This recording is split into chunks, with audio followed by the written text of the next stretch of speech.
Episode 48, The Ruler's Return. It was soft, very warm, and comforting.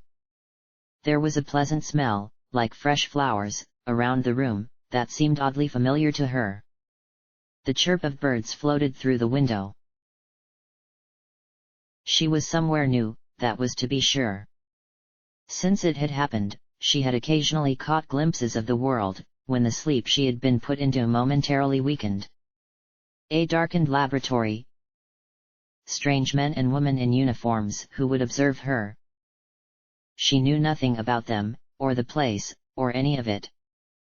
Regardless, that had disappeared eventually. Leaving the lab had seemed to weaken her sleep. Was it a magic spell? Drugs being pumped into her system? She wasn't sure, giving her a better look at where she was. It was a chaotic landscape. There were ships which looked like Bowser's ships, and fighting, lots of fighting, lights and explosions and fire. And now she was here. And it felt both peaceful and familiar. Princess Peach opened her eyes. She stared up at a ceiling of pink and white checkers, with a golden chandelier off to her right, unlit. The princess blinked. Walls, covered with a bright and cheerful pattern of clouds, pink carpets, pink blankets, pink pillows. This was her room, wasn't it? She was home. And then she saw him, seated by the side of her bed. Luigi sat up straight, a caring, respectful look on his face.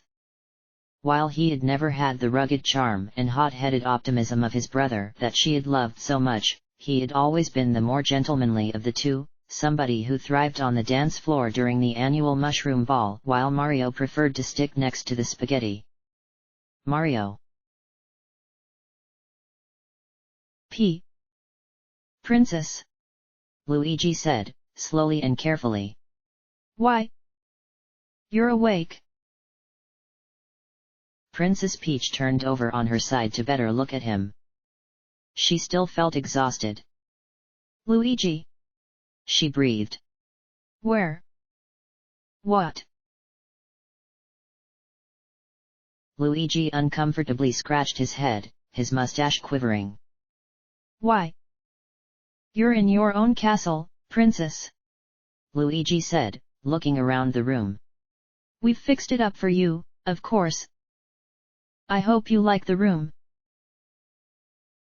Memories of her castle burning flashed through Peach's mind. Bowser. He'd destroyed everything. He'd killed the man she loved, crushed her kingdom, and tormented her people. What had happened to the kingdom in her absence? What had happened to the world?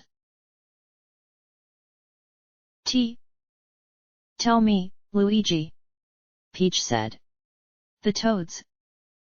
Everyone. Are they all right? Luigi smiled. Always thinking of others, huh, princess? He laughed. It's been tough, but the Mushroom Kingdom is free. For now. There are lots of stuff happening. The Koopalings. They're fighting each other. We're hoping to take advantage of it all to end Bowser's empire for good, but we're still outnumbered. We've won lots of fights, though. I think Mario would be proud of us. Peach smiled sadly, remember her husband's heroism in the many fights against the Koopa King. She had watched him die, a sight that would be scarred into her mind for life. She and a few of her retainers had fled the castle when it became apparent that despite all of their strength, the Mario brothers and their allies would be unable to fend off the invading army. However, Bowser's armies had swarmed around them, forcing Peach to use the combat skills she had honed in situations like the adventures on Vibe Island and the Sprixie Kingdom to escape. From just out of the town outskirts, she had watched the bullet bills blow Mario to smithereens. She had wanted to kill Bowser in that moment, hit him with all her might, even though she knew that it would come to nothing. She really would have tried, though. If he hadn't have shown up.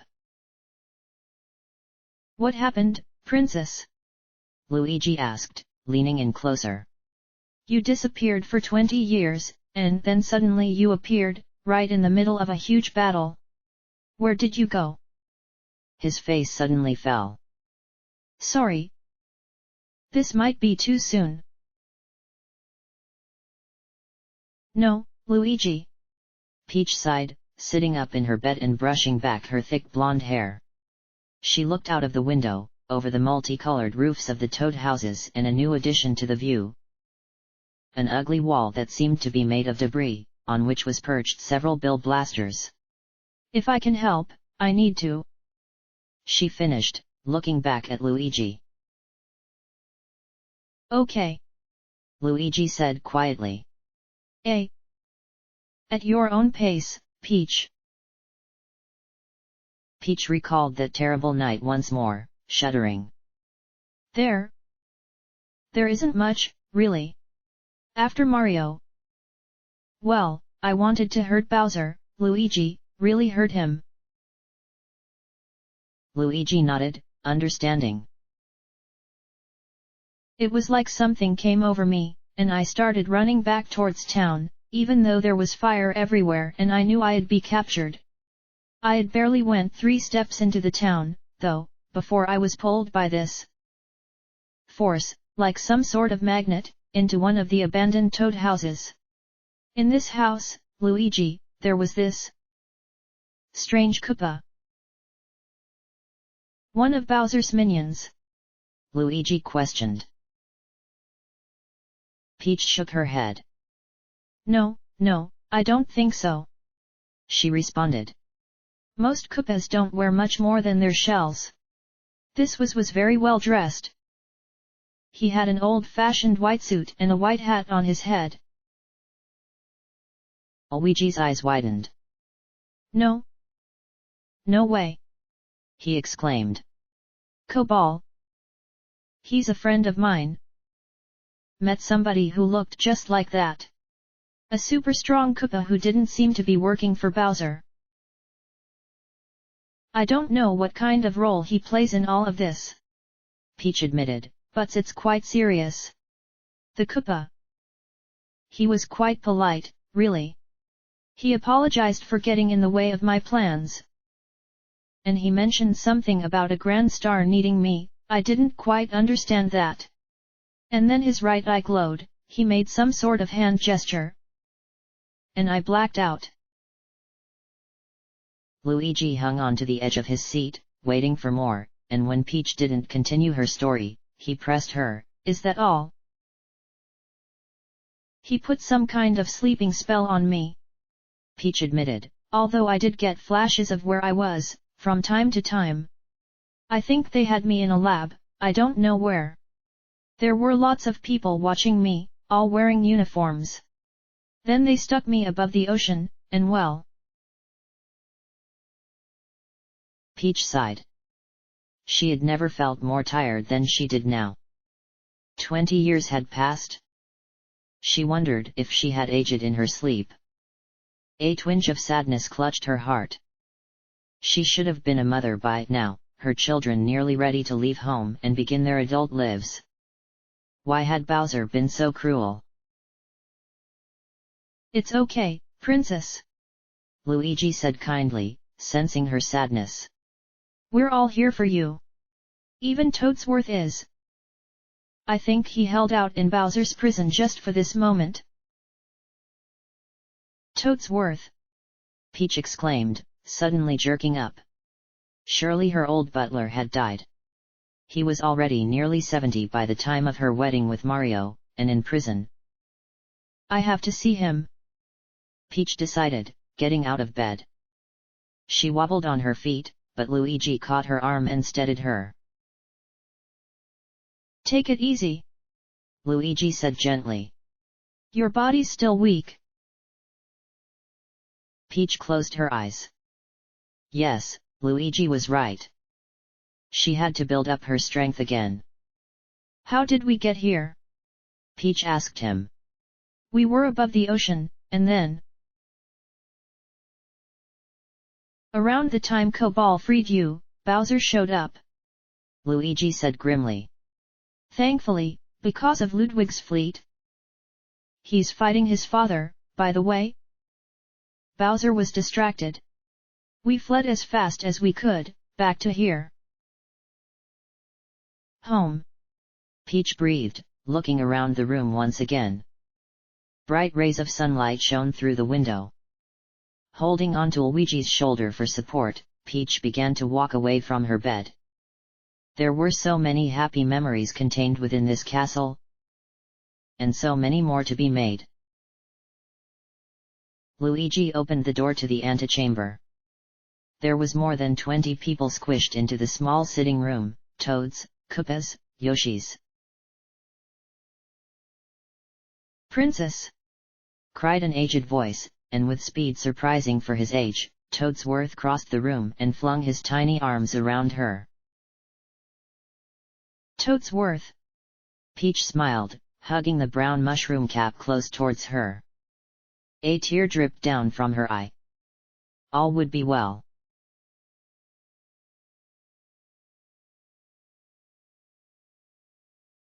The hologram of the mushroom world lighting up the table, Koopa High Command once again met to discuss the war.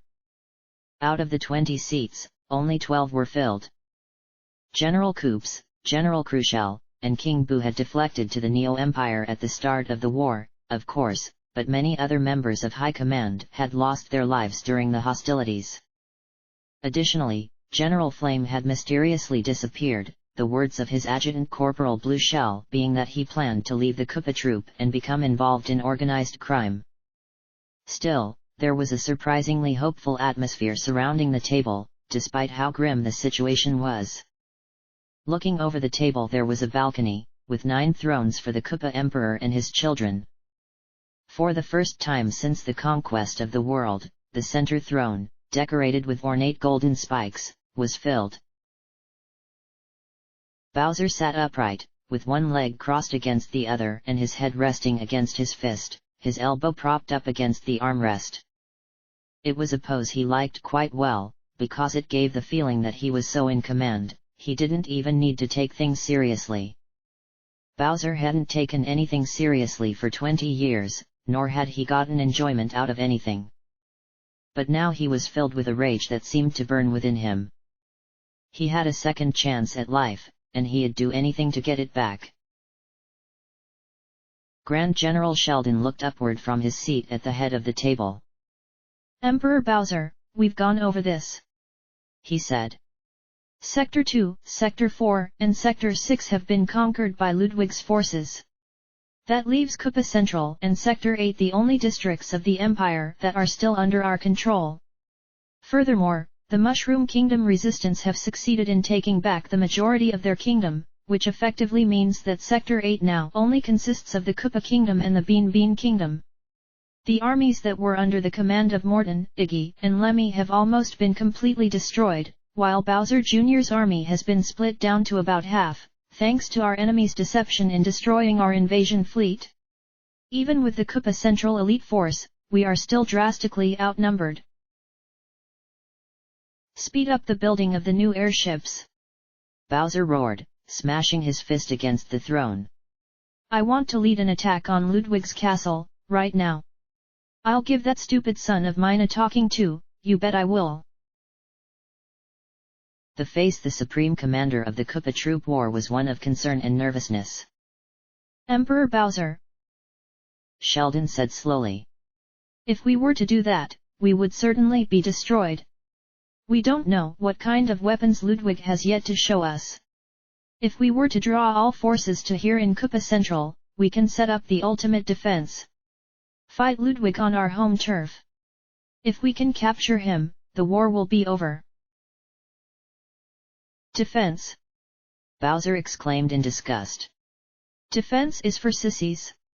Let me roast em with my fire breath. How did this idiotic hammer bro get to be the Grand General, anyway? What kind of a strategy was this? Bowser Jr.'s voice suddenly interrupted Bowser's thoughts. Dad! His son said, looking up at him with his red eyes. There was affection in them, and fear. Bowser hated the thought. He was the Koopa Emperor, for goodness sake, not a baby. What was there to fear? Sheldon's right. Bowser Jr. continued. Listen to him, Dad. Do you really want to let Ludwig win? He'll tell stories about how stupid you were, charging right into his army and letting yourself be beaten. You're better than that. You're Bowser. Bowser leaned back in his throne and clenched his fist, growling. Fine. He sulked. Let Ludwig come. We'll give him a welcome he'll never forget.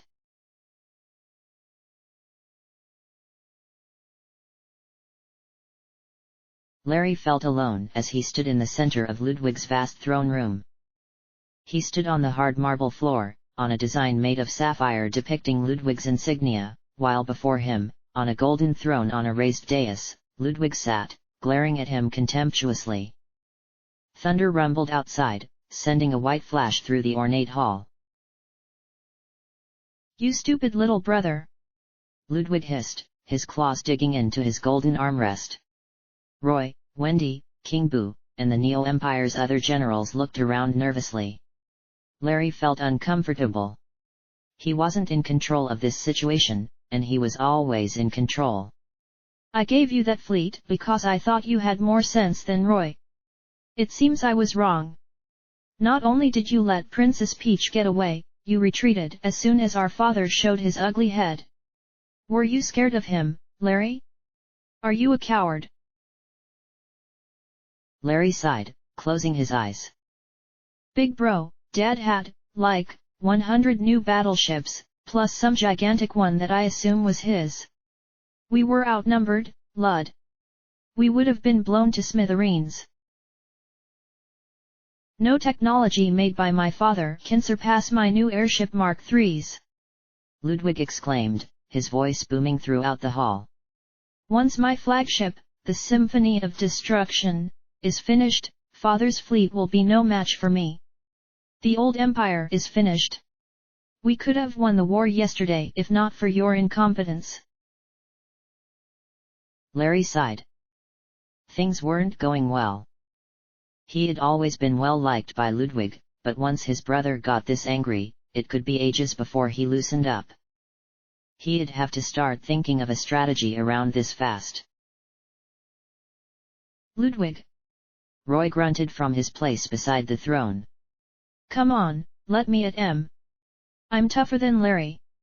I'll crush both Luigi and Dad, and make there's no resistance to boot. Shut up, Roy.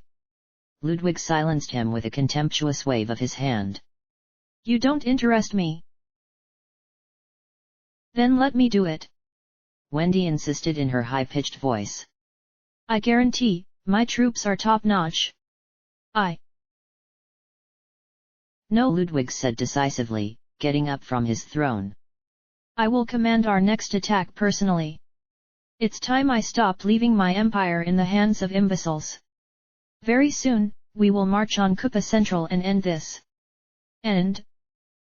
Larry, Roy, Wendy. We will do it my way.